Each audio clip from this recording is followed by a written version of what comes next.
it's Jen with Astro T Astrology. Welcome back to the channel. Today we are going to talk about Gemini season that starts this Sunday on the 21st.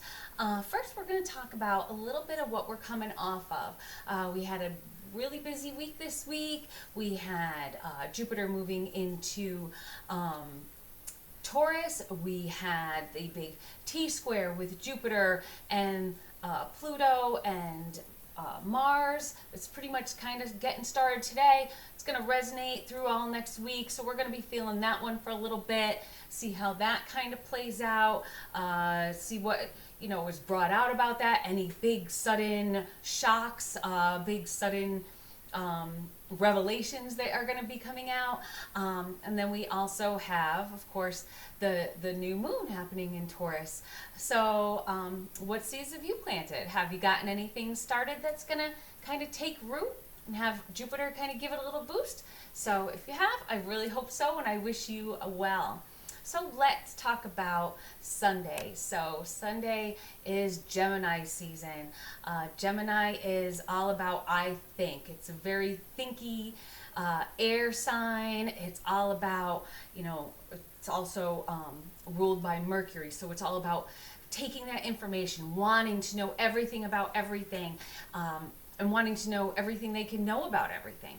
So taking all the information they can get and processing it. Just getting to know you. They, if you know any Geminis, they really kind of have that way of just being able to talk to you. They're very easy to talk to. They're very multifaceted, so they can kind of go in any, with any conversation. They're a mutable sign, so whatever's thrown at them, they're catching it. They're going with it. They're very sociable, chatty, talkative. I don't know a Gemini that just ever sits and there's a dull silence. It's always, conversation to be had there. And, they're quick-witted. They're very smart. I know when I'm around Geminis, I feel stupid. And I'm a very thinky type person.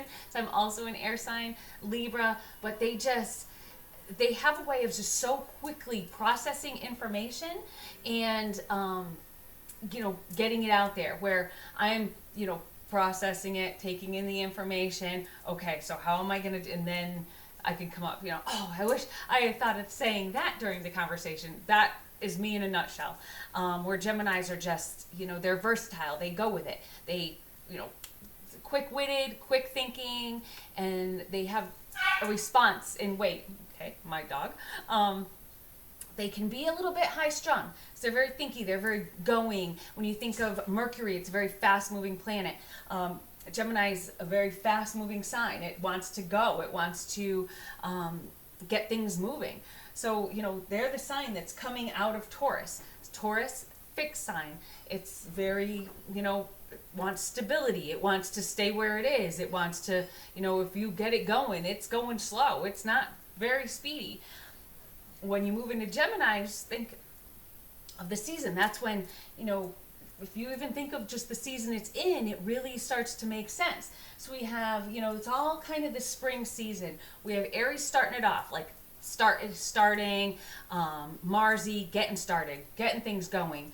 Taurus is kind of like, okay, how are we going to do this? Like, what is the plan here?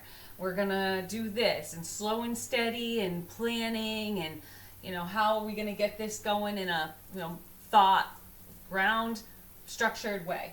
And then we have Gemini. Okay, and you say in a garden, for instance, great example. You planted your seeds, and now you start seeing things going. All of a sudden, all the leaves are there on the trees. All of a sudden, all the flowers are opening up, leaves are opening up. Everything's kind of springing to life, and it seems to be happening so much faster now. Even the days seem to be going faster because you're outside, you're doing things, you're, mowing the lawn, and the lawn's growing, and so everything's kind of taking a quicker pace to it. Also with Gemini, they're known for being almost a little bit two-faced, maybe a little bit opinionated. Again, whenever, I never want to get in a fight with a Gemini or in an argument or a debate with a Gemini because I know I'm going to lose. They have this way of you know, being everyone's best friend, but are they? I think that's kind of a, because I feel like Libras can be the same way. I think that might be a little air sign type thing. They're very thinky and they're very opinionated. You know, you don't really have to wonder what a Gemini is thinking because they're pretty much going to tell you whether you want to hear it or not. And they sometimes, I know as of late in my life, certain special Gemini in my life has been on my side in kind of a debate we've been having, and she comes out with the things and says the things that I want to say, but I just don't because, you know, Libra, keeping the peace, Gemini, just, this is the way it is, and this is what I'm going to say. So, the other thing that's happening on Sunday, which I found really interesting, so I kind of wanted to add it to this video, and I thought it would be fun to kind of play around with this a little bit through the signs. So, again, if you don't have a chart, please go to astro.com, pull up your chart. That way you can follow along. You need your sun, or you need your birth date, time, and place, and that way you can find your rising sign. You can follow along here. Also see where about the planets fall in your chart. If you don't want to do that and you want me to just find it all for you and just tell you, then please email me at astrotastrology@gmail.com. Also, don't forget, as always, to help this channel grow, please hit the subscribe button, hit the like button if you like this video, and of course hit the notification button so you'll be notified of videos coming up. All right, so let's go. So what's happening on Sunday, right after the sun moves into Pluto, it comes into I just gave it away. Right after the sun moves into Gemini, see, this is where my overthinking doesn't quite work as quick as a Gemini, so I stumble over it myself, and that, you know, all this is in one take, so take it as you get it. So right after the sun moves into Gemini, it's going to be at 0 degrees Gemini. It's going to come into a nice little trine with Pluto.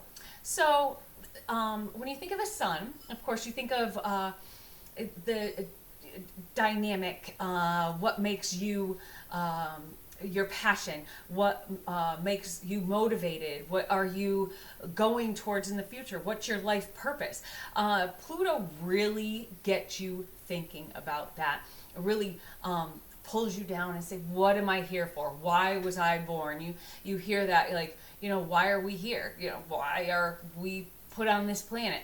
Why is each soul put on a planet? Well, you can kind of look at your birth chart and get an idea of why. Just by kind of seeing where in your chart your sun is. So you'll want to know where your sun is. So say, but we're going to go by rising sign today, and we're going to see where this sun is and what might be helping you out to find where your life's purpose is. This is going to help illuminate that purpose. It's going to help motivate you to look for those opportunities that are going to get you in touch with that purpose in, you know, what's driving you in this life, and what is going to help you move towards that, you know, that goal. So we're going to see where this is going to fall in your chart. We're going to start with Gemini because it's Gemini season. So let's go. So first we have the sun moving into Gemini. If you're Gemini rising, of course, this is going to be in your first house. The first house is all about yourself. So if your, you know, your life's purpose is, and what you want to devote your life to is about what you can do to kind of put yourself out there. Maybe if you're an actor, maybe if you're somebody that kind of wants the spotlight around you, what you can do almost maybe to help other people, that's going to almost help put you in the spotlight. It's kind of where that's going to fall for you. Now, if you have, well, actually, we're going to go this way. Drop my board. Okay, so if we're this way, we have Taurus rising. So Taurus rising is going to put Gemini and the sun right now into your first house. So if you just happen to have the sun there and you were a Taurus rising, a lot of your motivation in life would be about gaining money, gaining things, wanting to accumulate a lot, wanting to have the best in life, have maybe the nicest car, maybe the nicest clothes, maybe the biggest shoe collection. It's kind of about the things that bring that, that passion from Taurus, that, that Venusian passion. It's going to kind of lead you into that. That's going to be kind of your drive. So then if we have Aries rising, we have Aries, and then we have Gemini here in the third house. So if the sun is in your third house, you're going to be, a big communicator. That's, it's a house where Gemini is happy. It's a house that relates a lot to a Gemini.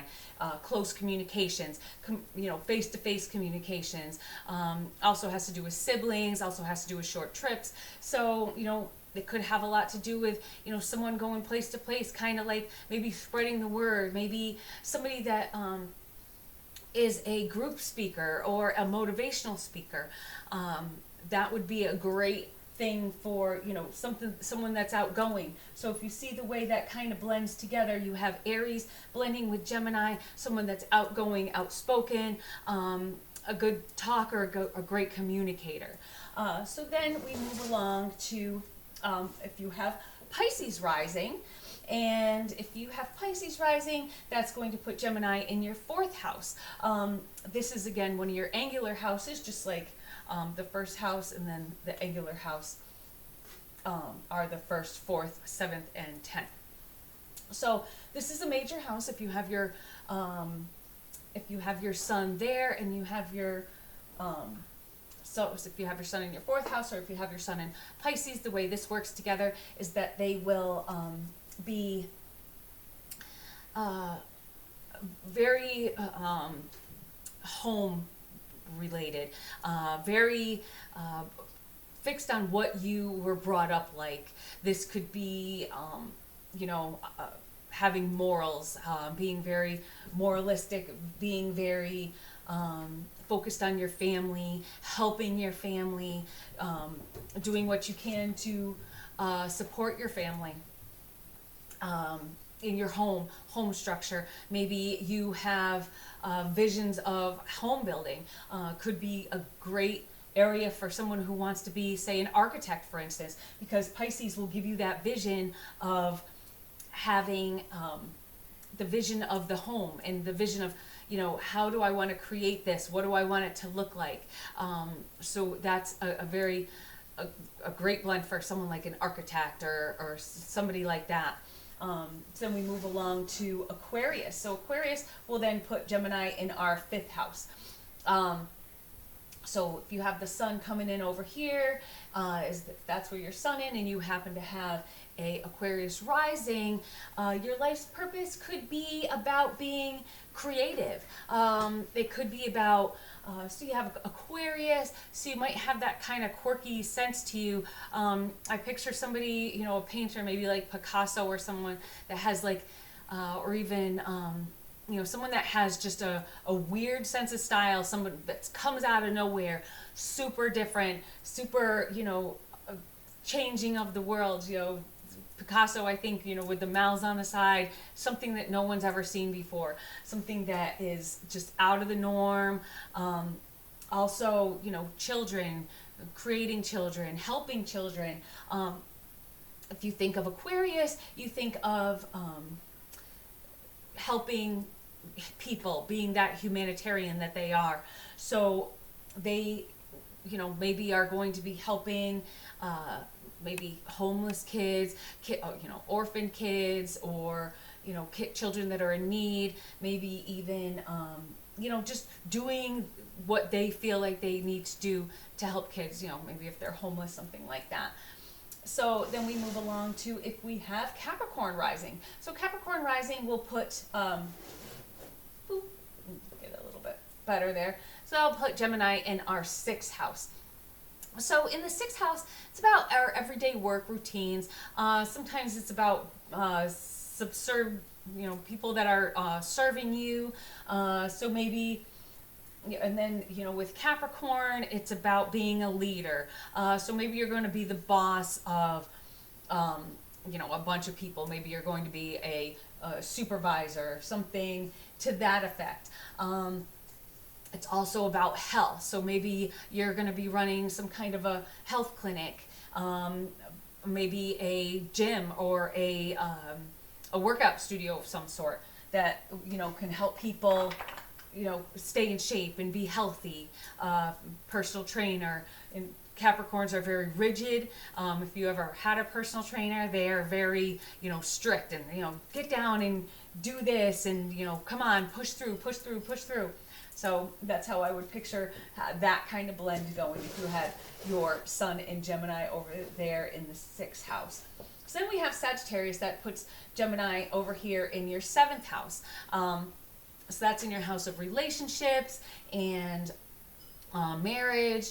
So if you have Sagittarius with Gemini, I see so much talking going on here. I see so much communication. Sagittarians are very communicative people. Sometimes they're talking a little more at you, but with Gemini, there might be a little bit more back and forth.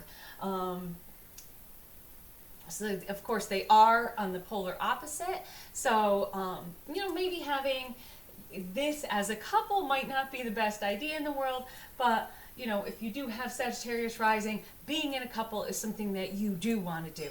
You want to, Gemini is about twins. It's about the two. So you're constantly focused on relationships and being a good relationship, being a good partner. Maybe being a partnership in a corporation is going to be good for you, or maybe just, being in a happy, healthy relationship is also going to be good for you. Always going to have good communication there anyway. So then if you're Scorpio rising, that's going to put Gemini up here in your 8th house. So the 8th house, it could have to do with taboo things that aren't necessarily the best things in the world.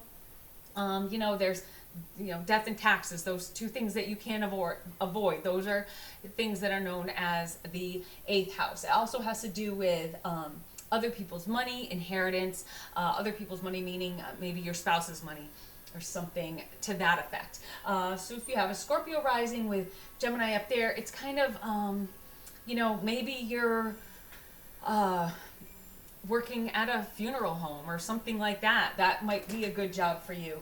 Something that's really deep, something that's really kind of, might be difficult for other people, but somebody that's a Scorpio might be able to handle something like that because they have that really deep kind of way of feeling and way of, just being okay with things and processing things and being okay to deal with things that other people might have trouble with.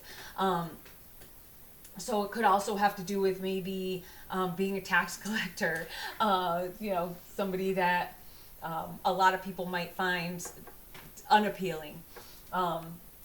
Might be a good job for them, might be a life's calling. I don't know how being a tax collector could be a life's calling. It sounds horrible, but hey, what can you do? So then we have Libra, and that's going to put Gemini up here in our 9th house. So again, that's very thinky. That's 2 air signs just thinking away together, especially with Gemini being in the 9th house. Might be a great way to be a teacher. Might be, with Libra, they are good with all sorts of different kinds of people. They're very balancing. They could, see the other side, even with religion, being a religious leader, being a teacher in a religion, or just a teacher in general would be a good calling for you. Then we move along to Virgo.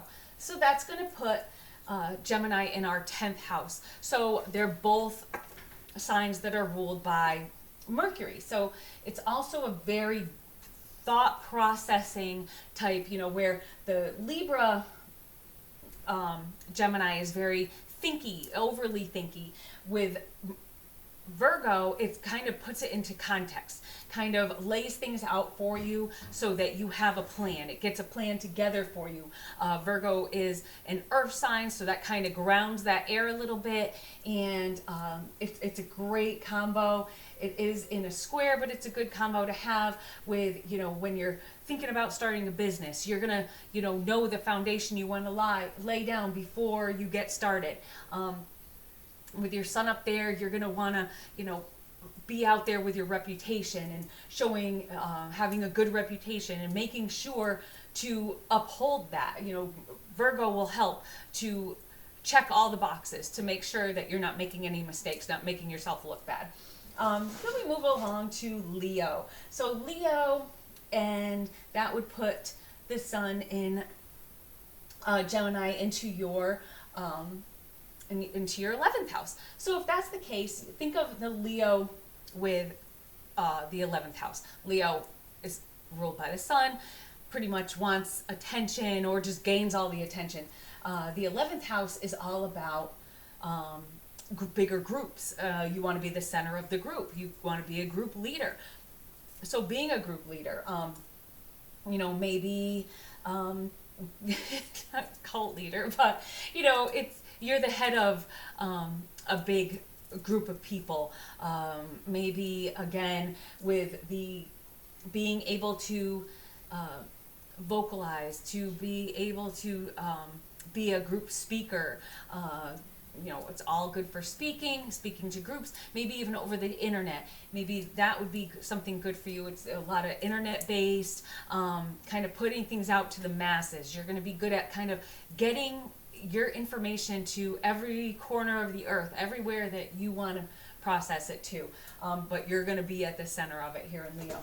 So then we move along to, if you have a Cancer rising, that's going to put Gemini in your 12th house. 12th and final house.